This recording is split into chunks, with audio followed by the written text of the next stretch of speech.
Salam sehat sejahtera, jumpa lagi di channel Mata Ketiga.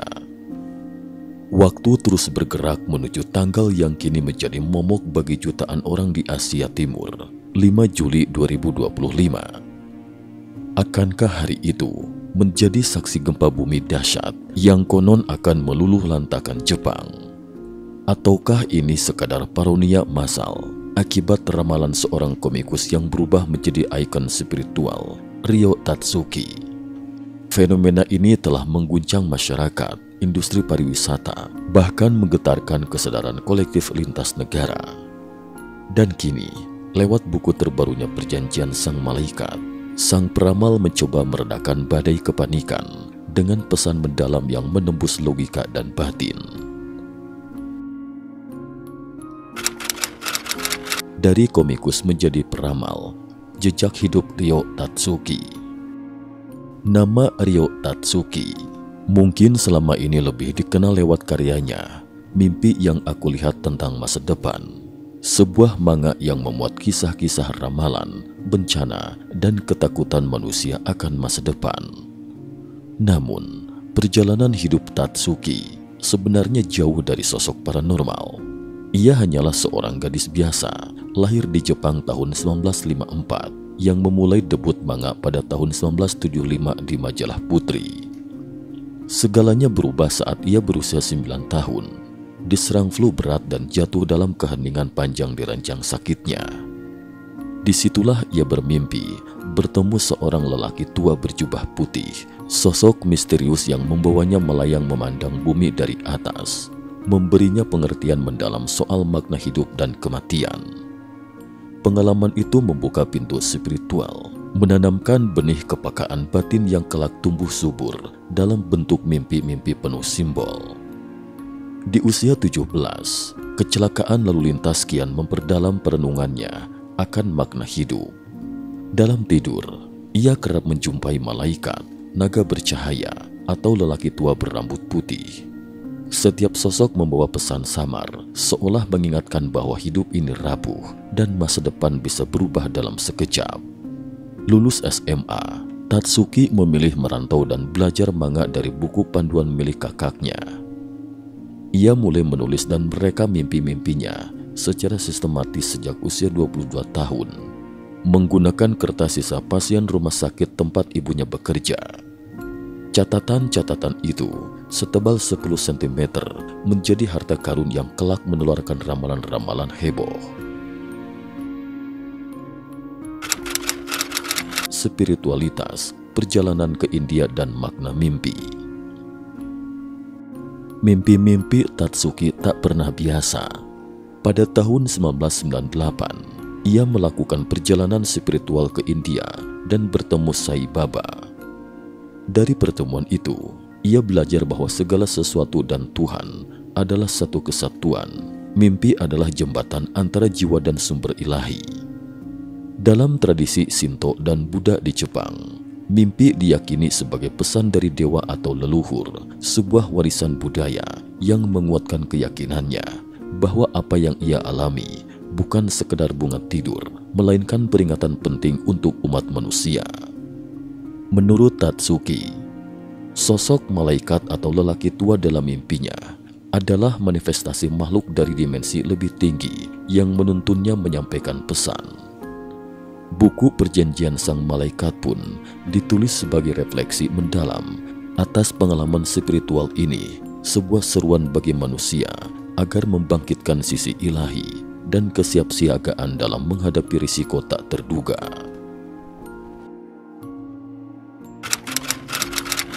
Dari komik keramalan, Awal Kepanikan.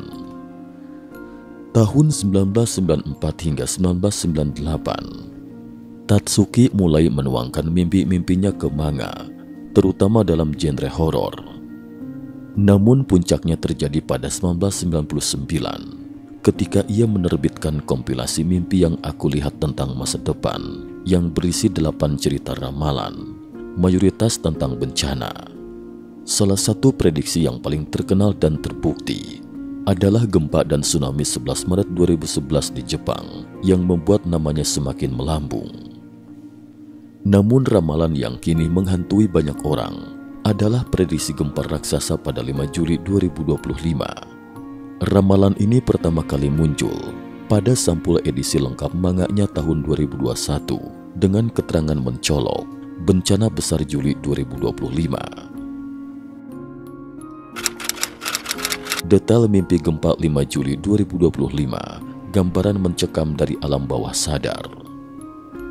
Ramalan ini lahir dari dua mimpi utama, satu pada 2020, satu lagi pada 5 Juli 2021 pukul 4.18 pagi. Dalam tidur, Tatsuki melihat ledakan bawah laut maha dahsyat di antara Jepang dan Filipina, memicu tsunami raksasa 3 kali lebih tinggi dari tsunami 11 Maret 2011, menenggelamkan 1/4 hingga 1/3 wilayah Jepang. Bentuk daratan di Hong Kong, Taiwan, dan Filipina ikut berubah, bahkan saling terhubung menjadi satu daratan baru. Ia menyaksikan naga cahaya menuju pusat ledakan. Celah bumi memuntahkan lava dan pusat gempa membentang dari Taiwan hingga Pulau Morotai, Indonesia. Semua orang dalam mimpi itu mengenakan pakaian musim panas, seolah menandakan tragedi itu benar-benar terjadi pada bulan Juli. Secara geologis, wilayah Palung Nankai di selatan Jepang memang rawan gempa besar karena merupakan pertemuan lempeng Filipina dan Eurasia, tempat lahirnya gempa 8 skala Richter setiap sekitar 100 tahun. Terakhir kali tahun 1946. Maka, ketakutan masyarakat semakin masuk akal, apalagi jika mimpi bertemu dengan fakta ilmiah. Klarifikasi di buku terbaru antara mimpi, simbol, dan realita. Dalam buku terbarunya, Tatsuki menegaskan waktu pukul 4.18 pagi pada 5 Juli bukanlah naskah ramalan, melainkan waktu ketika ia terbangun setelah mimpi itu. Fakta ini kerap disalahpahami, bahkan oleh media arus utama, seolah waktu bencana sudah pasti. Mitos ini kian membesar setelah fisikawan Jepang, Takemoto Kunio, menyatakan dengan mengatasnamakan NASA bahwa pada tanggal tersebut mungkin ada asteroid atau satelit jatuh di Laut Filipina yang bisa memicu getaran bawah laut. Namun, NASA sendiri tak pernah mengonfirmasi secara resmi. Tatsuki berulang kali menegaskan, semua mimpinya bersifat simbolik, peringatan, bukan prediksi pasti. Tujuannya adalah membangunkan kesadaran, bukan menebar teror. Tanggapan dunia ilmiah, ramalan, sains, dan statistik. Bagaimana tanggapan para ahli gempa? Secara geologis, Palung Nankai memang berpotensi melahirkan gempa raksasa. Laporan pemerintah Jepang Januari 2025 menyebut kemungkinan terjadinya gempa 8 skala Richter di wilayah itu dalam 30 tahun ke depan mencapai 82%, dengan potensi korban hampir 300.000 jiwa. Namun, seismolog ternama seperti Wu Qianfu dari Taiwan menilai, memprediksi tanggal pasti gempa adalah mustahil secara ilmiah. Ramalan seperti ini dianggap lebih sebagai cermin kecemasan kolektif ketimbang pengetahuan geofisika. ASIOS, organisasi anti pseudoscience di Jepang, menyebut ramalan Tatsuki sangat banyak, namun hanya sebagian kecil yang terbukti, seperti tsunami 11 Maret 2011. Sementara itu, ramalan lain seperti letusan Fuji 1991 tak pernah terjadi. Sifat mimpi yang samar memang rawan ditafsirkan secara bias, apalagi setelah bencana benar-benar terjadi. Panik massal dan efek domino ke industri pariwisata. Mengapa satu mimpi mampu menciptakan ketakutan dan kepanikan massal di Asia Timur, bahkan memukul industri pariwisata Jepang? Jawabannya sederhana. Trauma tsunami 11 Maret 2011 masih menghantui. Prediksi tsunami 3 kali lebih tinggi jelas menakutkan. Penambahan tanggal spesifik membuat kekhawatiran berubah jadi kepanikan nyata.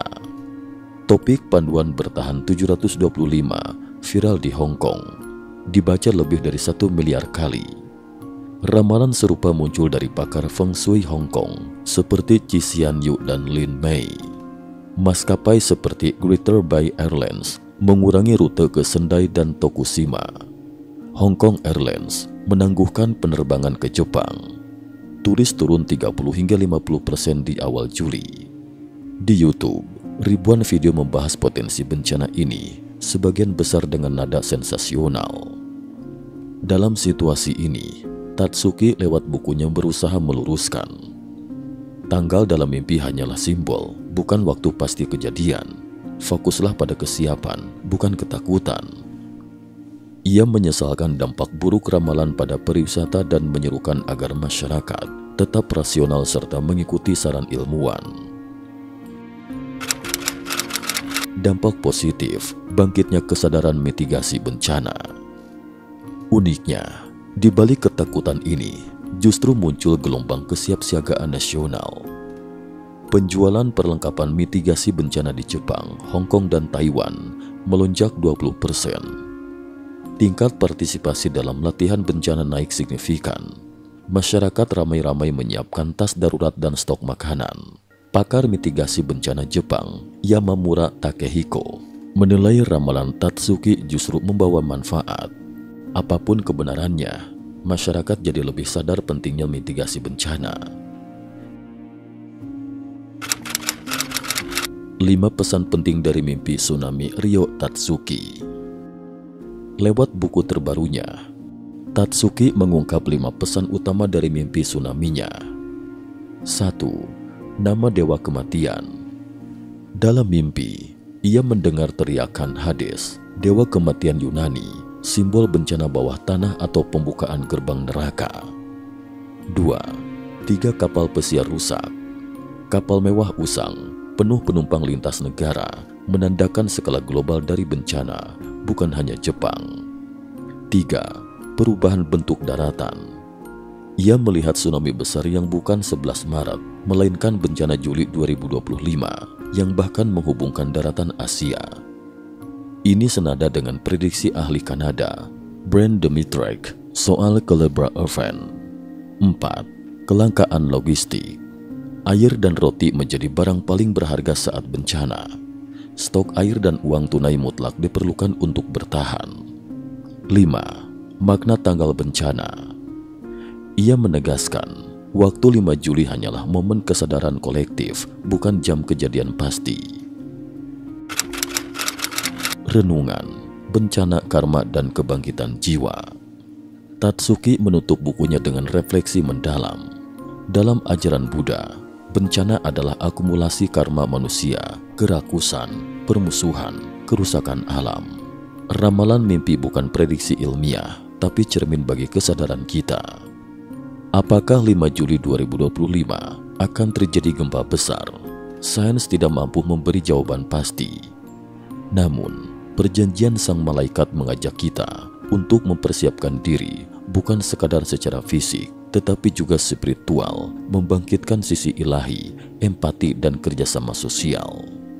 Judul buku ini adalah Harapan dan Perlindungan, bangunkan kebaikan dalam diri. Itulah perjanjian manusia dengan sisi ilahi. Jika bisa merenung, saling membantu, serta berdoa dan bermeditasi untuk terhubung dengan kesadaran lebih tinggi, mungkin bencana bisa dihindari dan masa depan bisa menjadi lebih baik. Kita tidak perlu hidup dalam ketakutan, tapi justru harus membangkitkan kesiapsiagaan dan kebaikan. Karena kadang, bencana terbesar adalah ketika kita kehilangan harapan dan kepedulian satu sama lain. Akhirnya, akankah Jepang benar-benar dilanda gempa dahsyat pada 5 Juli 2025? Tak ada yang tahu pasti, tapi yang jelas, ramalan ini telah menggetarkan Asia, membangunkan jiwa, dan menjadi pengingat bahwa masa depan adalah milik mereka yang siap, baik secara fisik, mental maupun spiritual. Cukup sekian dulu, terima kasih atas perhatiannya.